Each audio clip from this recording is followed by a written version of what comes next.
Hello, hello, hello.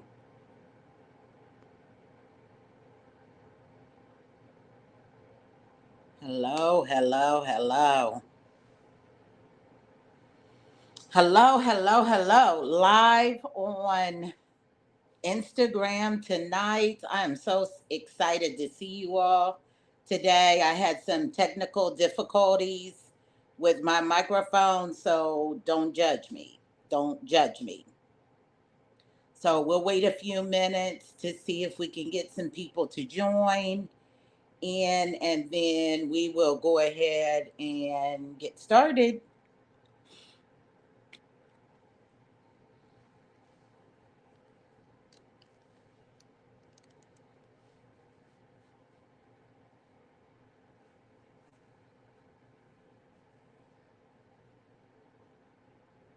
Welcome, welcome.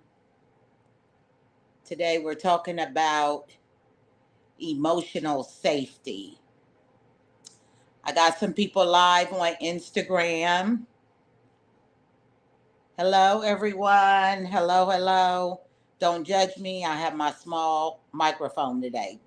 Don't judge me. I was having issues with my other one, and StreamYard is not easy to use. So I am doing the best that I can with what I got, but I believe God put this word about emotional safety into me to birth it out, because a lot of people don't know what emotional safety is or what it feels like.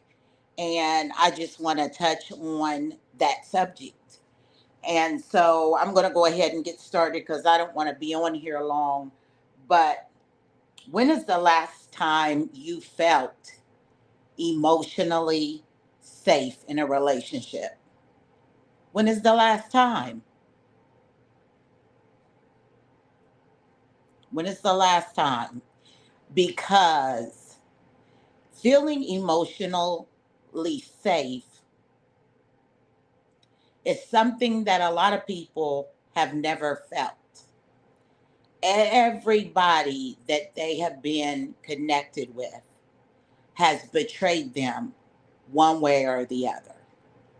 And some people are like, this continues to happen to me over and over and over.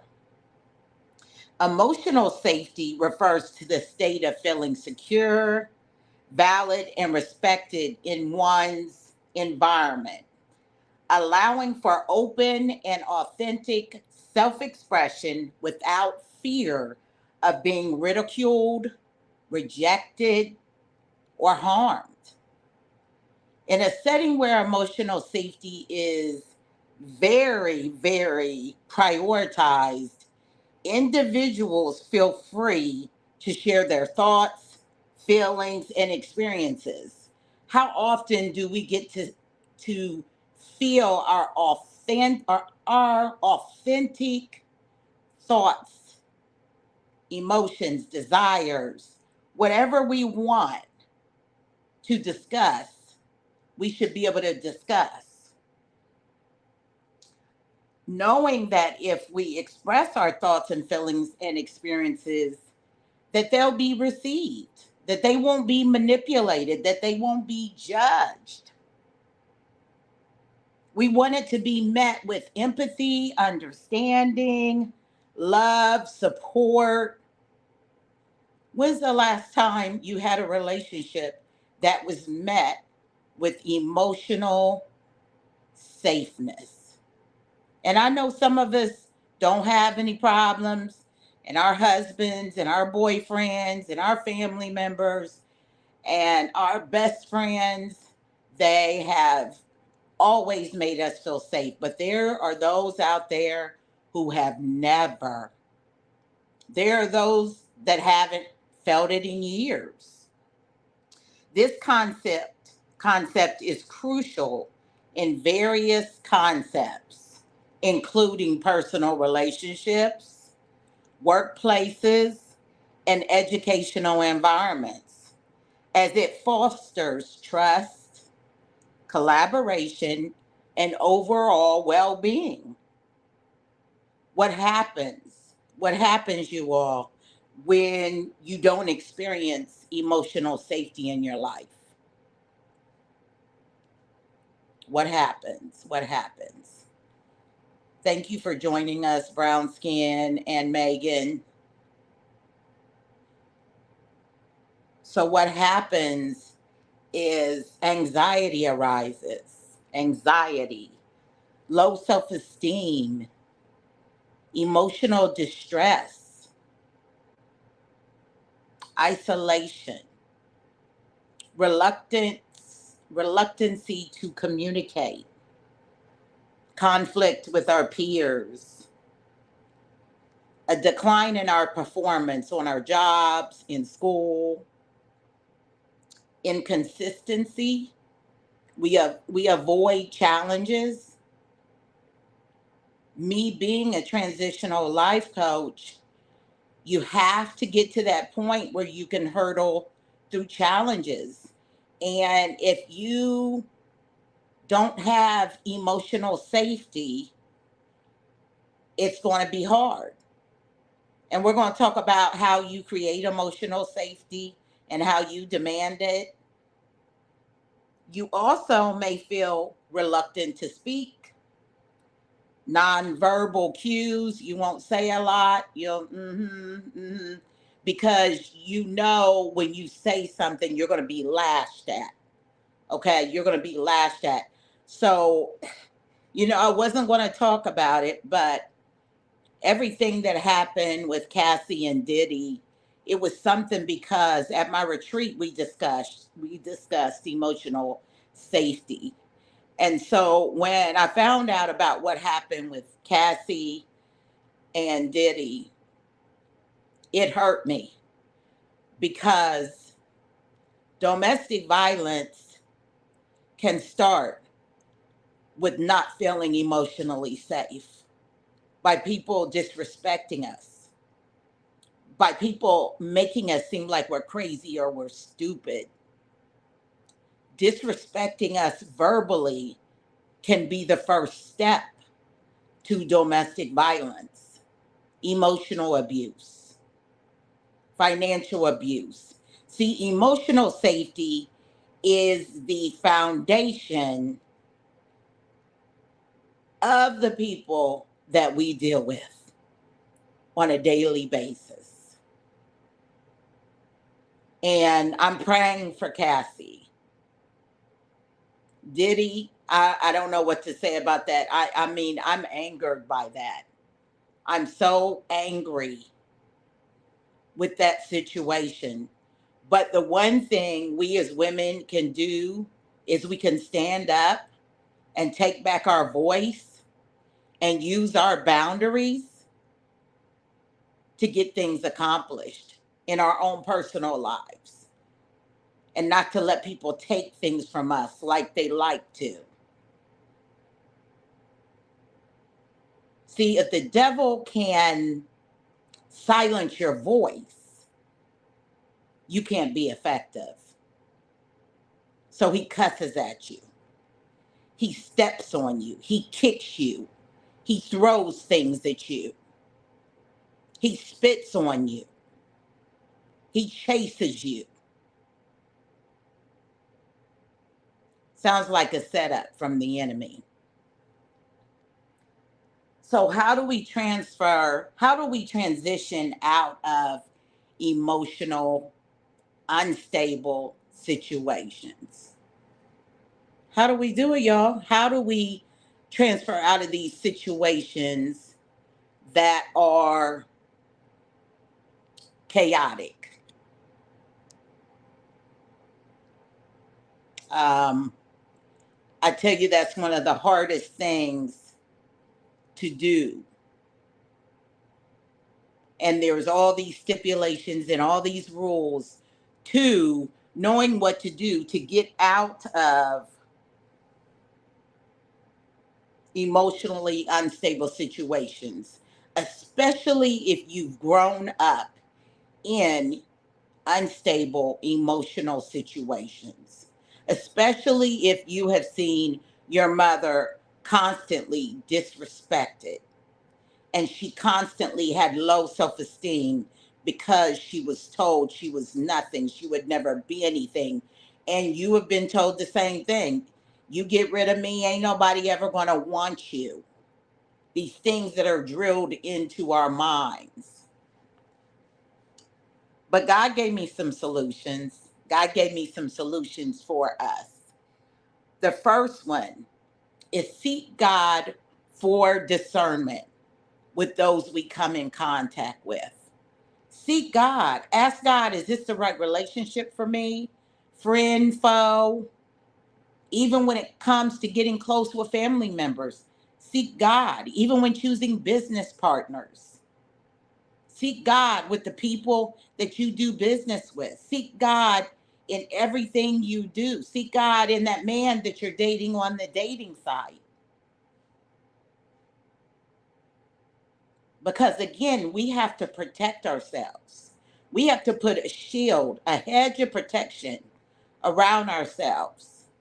That doesn't mean be scared, but it means it's time for us to be more emotionally intelligent with who we deal with and how we move as women, because we are professional women.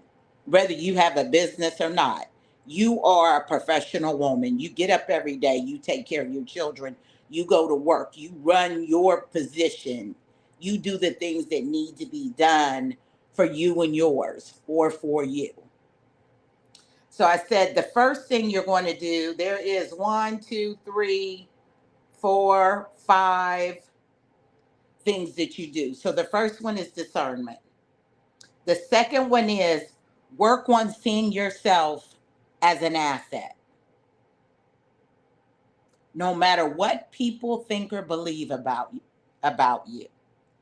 Look at where you started on in life. Look at how far you've come, regardless of the way people have treated you or the place they've put you in their lives. Look at how far you've come for you. Look at how far God has brought you. He's brought you from a mighty long way. Sometimes you have to go back. Give yourself grace. Write it down. Write down where you started and where you are now. If you were working at McDonald's and now you're an LPN or RN, if you were working at McDonald's and now you own your own salon, if you were violent and now you don't let things get on your nerves, if you were an atheist and now you're a Christian, if you were eating up everything in the house and now you're a vegan, and now you pay attention to everything, you have to give yourself grace. If you used to smoke and now you don't smoke, if you used to drink and now, give yourself grace. I don't care what anybody says, thinks, or feel. You need to go back and write down those things in your life that you've grown from. Write down your wins. I don't care how small you think they may be. 3, write down examples of people not treating you emotionally safe. Write down the people who didn't treat you emotionally safe. Ask yourself where you believe it went wrong. Okay? On your end, where did it go wrong? Because what you have to do is set boundaries with these people. Because some of them you can't get rid of. Some of them are at your job. Some of them live with you every day. They could be your kids. But you have to set boundaries. You're not going to cuss at me anymore. You're not going to call me out of my name, or we will not have a relationship at all. And then when I say that, I stick to that. Because some people want to know how far they can go with you. And then sometimes you don't have to say anything. You can just move differently. That's it. That's it. The boundary would be, I won't tolerate being disrespected. If it happens again, we cannot be connected. And stand in that truth. That helps you dodge bullets ahead of time. Pursue that new job, that new degree, that new relationship. Spend time with your family more, going on a vacation, getting out of the house, because the enemy wants you to stop. You hear that? He wants you to stop. STOP. Stop what you're doing. So you got to keep going. See, in transition, you got to keep going. You got to keep going, because around that corner and up that hill and down is that transition you've wanted. There's going to be roadblocks, but you got to keep going. You can't stop. If you fall and you skin your knee, get back up. Make a strategic plan on how to get there. For example, this is for goal number 1. For example, a friend in the field you want to get in. So say you want to start your own trucking business and you know a friend that has a trucking business. Go set up an appointment, write it down. I will contact this young lady or this gentleman about starting my trucking business in 7 business days, 5 business days, 48 hours. Set a goal on the things you want to plan to get you to your destination on your transition. Goal number 2, you want to be a better parent. So you write down you want to be a better parent. Then you're going to look into parenting classes on Zoom, on online, or in person. And I'm going to do that within 72 hours. You start out with small goals, because these are things that can put you in a position where no one can harm you emotionally, because you're continuing to do the things you have to do in the midst of what you've been through. And 5, get a transitional life coach. Get someone in your life that can help you, that can walk you step by step, that can give you those questions, that can hear your dreams, visions, goals, and ideas to help you in those areas where you're struggling. Because when you're in a place of transition, life can be hard, and emotional safety is very much needed, because you need to have that high self-esteem. You need to have that confidence about yourself, or at least on the road to that level of confidence, by making better decisions. So I just wanted to come on and talk to you all about emotional safety, and some of the answers were astonishing. I'm not going to lie, there were times in my life where there's very few times in my life that I felt emotionally safe. Now I'm starting to feel emotionally safe, because I've set boundaries. I know who I am. I know what I want. I know my whys. I'm learning to get around people who can help me transition. I have a mentor. I have strong leaders in my circle, but it didn't happen overnight. I had to ask God for discernment. So, real quick, let's recap. And I'm not going to go into details, but you can rewatch this again. So, how to transition out of emotionally unstable situations. 1, seek God for discernment. 2, work on seeing yourself as an asset no matter what people think or believe. 3, write down examples of people who haven't made you feel emotionally safe, and ask yourself where you believe, where you think it went wrong, and set new boundaries. Pursue that new job, new career, new relationship, etc. Make a strategic plan to get where you want to go in this next level of your life. Because again, the reason why I'm talking about transitioning in your life and emotional safety is because of things that happen to you. Satan causes at times so he can stop you from making transitions.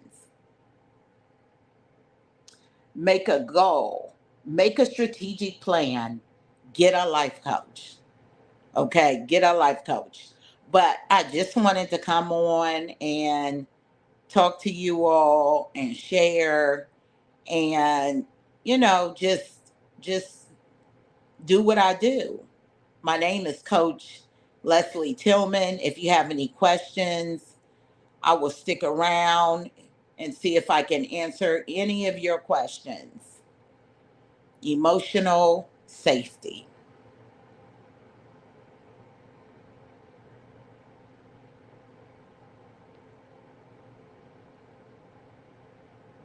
Emotional safety.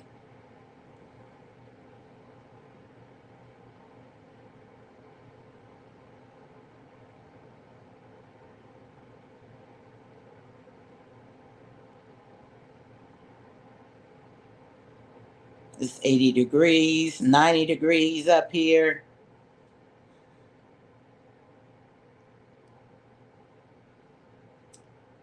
So if there is nothing else, I am going to get off here, but I wanted to come on and talk to you all about that. Leave comments, share. Also, remember on June 13th, the Transition Mastery Circle classes start on Zoom. You can get your tickets on Eventbrite. It's called Transition Mastery Circle. It's a 6-part cohort. It's going to be the bomb. Tekka Thompson, who is a breathwork and self-care facilitator, will also join us. And this is going to be powerful. It's $75 for 6 sessions. We're going to meet for about an hour to hour and a half once a month in the evenings. I think we're going to do it on Wednesdays. But I kind of want to get a gist of everybody who joins. And then I'm going to send out a group email to see if we need to adjust that for schedules. But I'm so excited about that because it's time to start over, pivot, redo some of the things we've been doing, hit those dreams, hit those visions, get rid of those habits. Transition is not going just job to job. Transition can be in your thought process. Transition can be becoming emotionally intelligent. You know, most women who don't get married, they're not emotional intelligent. The marriages that stay come from couples who are emotional intelligent. They don't jump in their feelings and emotions. They know how to transition. They don't know how to roll with the humps and the bumps in the roads. So you need to join us if you want a time where you can come on and you get the first 15 minutes. You're going to have Tekka come in and she is going to do breath work. And I want to tell you, I've trained with Tekka before. And after a hard days at work and school and everything I was going through, being online with Tekka, it was like a breath of fresh air to get my evening started. So you definitely want to join us starting on June 13th. And let me give you the exact time. It's on Eventbrite. One moment, one moment. I'll see if I have any comments, but I'm going on Eventbrite right now. Again, forgive my little mic. I broke my other one. Please don't. No, I didn't do it on purpose.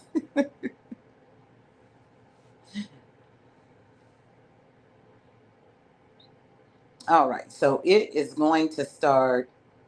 Um, okay, we're going to start on June 13th at 6:30 p.m. June 13th at 6:30 p.m. I probably will keep it on that day. I'm trying to see the month.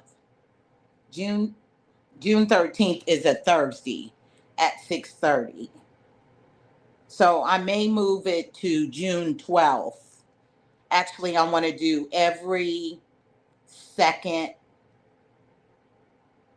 Wednesday of the month. Every second Wednesday of the month, it'll be at 6:30 on Zoom. So I don't care if you're at work, at home, wherever you're at, we want you to join this $75 for 6 months. Connections, networking, transition, transformation with strategic outlooks, breath work, self-care facilitating. Join us and get registered on Eventbrite. This is something that came about versus paying $100 for a one-on-one. For $75, you can get 6 sessions in a group. Everybody will be bound by a waiver stating that they will not share anything. You are coming into a emotionally safe environment. So, Coach Leslie, let everybody know about me, Coach Leslie Tillman.